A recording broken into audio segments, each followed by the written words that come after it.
кечээ комиссиянын чечими чыкты. Комиссиянын чечимине ылайык ошол нааразычылык чогулуштарды уюштуруп жаткан кызматкерге карата жалпысынан 92 кызматкер ар кандай тартиптик жазага тартылды.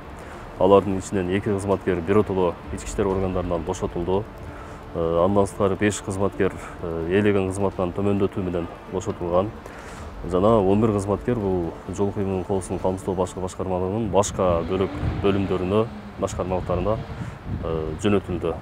Калган кызматкерлер ушул өздөрүнүн тартиптик жазаларына ылайык башка тартиптик жазаларга тартылышты. Бүгүнкү күндө эмнеңиз билесиздер, мыйзамда каралган ушул укук коргоо органдары ар кандай нааразычылык акцияларга, чогулуштарга, митингдерди уюштурууга бул мыйзам жол бербейт, тыюу салынат.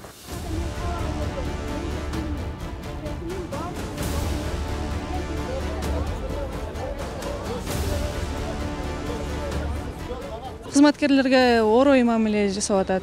Стоянка кылган жери жүздөн дагы чыгарып жүрүшөт. Чыгарып жүрген дагы менде полный видео фиксация бар. 4 машина автоунаасы чыгарган.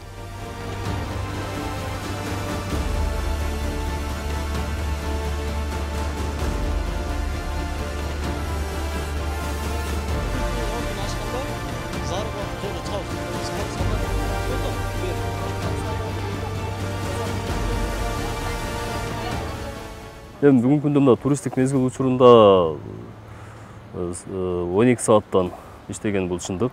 Бул жерде жөнөкөй кызматкерлер эмес, мынакей биз главкада отурган офицердик курамдар баардык иштеп атабыз.